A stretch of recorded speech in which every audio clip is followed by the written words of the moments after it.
Karibuni na ujambo ndugu mtazamaji pia msikilizaji wa channel yako pendelevu Kuna Nini News. Kuna Nini News ni TV yako online iliyo na makao yake huko nchini Uingereza. Tunakuletea habari za mashariki mwa nchi ya Jamhuri ya Kidemokrasia ya Kongo, habari za kanda kama vile habari za kimataifa. Leo ni siku ya Jumapili ya tarehe Machi 23 mwaka wa 2025. Nini tumekuandalia leo?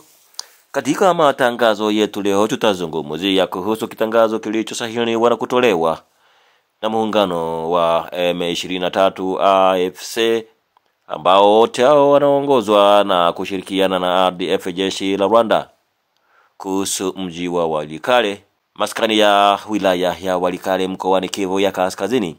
Kitangazo walichokisema kwamba wataweza kuondoka na kuacha mji huo kutokana na madai walioafikiana na kutoa huko Doha nchini Qatar siku ya tarehe 18 mwezi Machi mwaka 2025.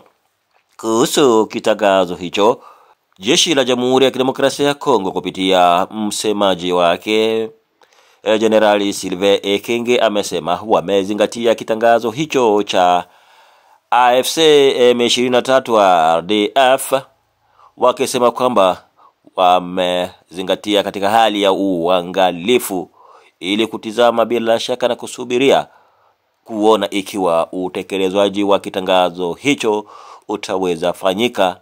Aswa wanachokitaka kukiona ni kuacha mapambano na kujiondoa kabisa kutoka sehemu hizo za Walikale hadi vile watakapofika kwenye mji mdogo wa Kibati. Hiyo ni tangazo iliyotolewa na jeshi la serikali ya Jamhuri ya Kidemokrasia ya Kongo kupitia msemaji wake Generali Sylvain Ekenge. Ikiwa haitoshi, Generali Sylvain Ekenge, msemaji wa jeshi la Jamhuri ya Kidemokrasia ya Kongo nchini, amesema ikiwa wamezingatia kitangazo kilichotolewa na AFC M23 RDF, jeshi la Rwanda, ni kutokana na madai walioyatoa siku ya tarehe Machi 18 mwaka wa 2025.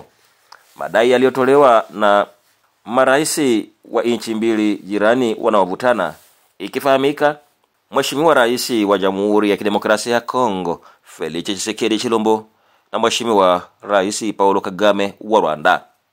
Hata hivyo, akaongeza kusema alikuweko mtukufu mwenyeji Qatar, Sheikh Samin bin Hamad Al Thani. Kutokana na hali hiyo, wamesema wataendelea kusubiri kuona ikiwa yale ambayo yalitangazwa yataweza kutekelezwa, wakiongeza kusema ili kutafuta njia zote zile ambazo zinaweza kuleta amani madhubuti mashariki mwa nchi, wanakubali usitishwaji vita. Pamoja na hayo, watataka hivyo washirika wao ambao ni wazalendo kuweza kupiga hatua ya kufuata hayo.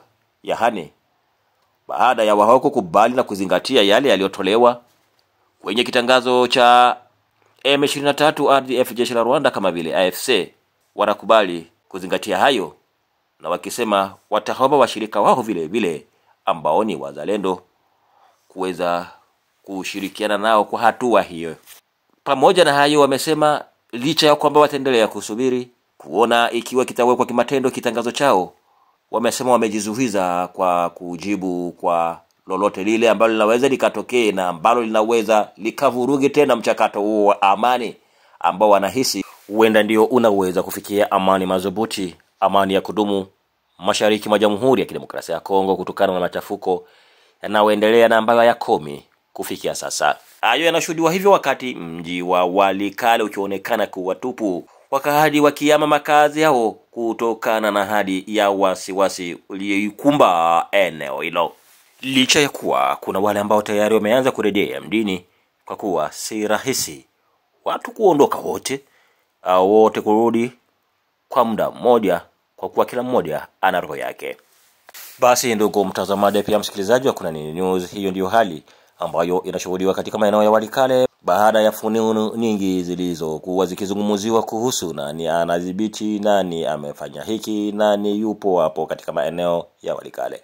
Lakini tafadhali wewe ambao bado hujasubscribe kabla ya kuondoka, naomba usikose kusubscribe, yani kudiabone, usikose kulike, usikose kuacha comment yako, na wapi ulipo tafadhali uweze kutuambia. bila kusahau kushare, yani kupartage kwa ndugu jamaa na marafiki. Huo utakuwa ni mchango wako mkubwa kwa channel yetu hii Kuna Nini News, itatupelekea sisi kuja kesho kwa kishindo zaidi.